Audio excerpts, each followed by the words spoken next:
Okay, Michael, second video with some overall comments, and since I have time, I'll look a little more closely and carefully at your last few paragraphs too. You have the one about the gangs and who's on the Gang of Four, judicial branch, FISA, must be probable cause, expansions, cool, even as requires oversight.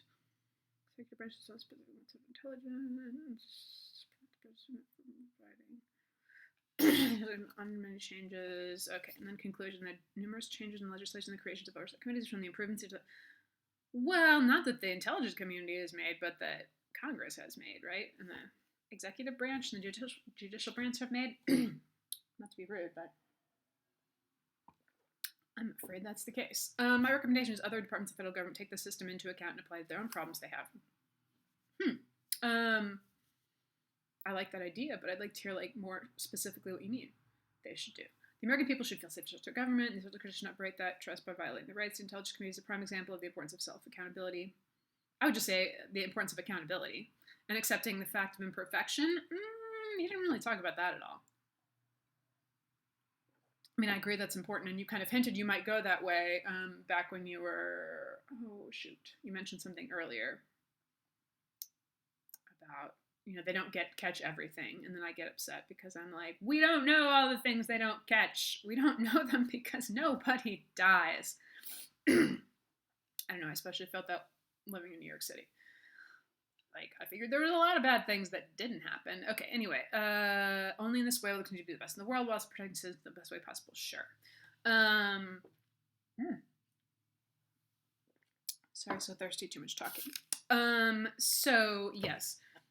Excuse me, you got a lot of good stuff here, but the main things you need to do are clean up. I think it would really be most effective to do it all in chronological order, so that it can build off of one piece can build off the next, and it'll make more sense as to the progression of what happens. So where it's set up in stuff about the Constitution, then you have stuff about reforms in 1947, right? I think another big thing that really is missing is you haven't really, this isn't a storytelling paper, but I think it could really use the story of what the CIA did to Dr. King and to Malcolm X, what the CIA did to in the MK, not the whole story, but not just that they gave drugs to people, but kind of going a little bit into that would help really pull all this together and make clear why these reforms were really, really needed. It wasn't like people were like, oh, things seem a little messy over there. Maybe we should step in. People were like, oh my God, this is really bad. We have to stop it. Okay, thank you, Michael. And I look forward to seeing your revisions.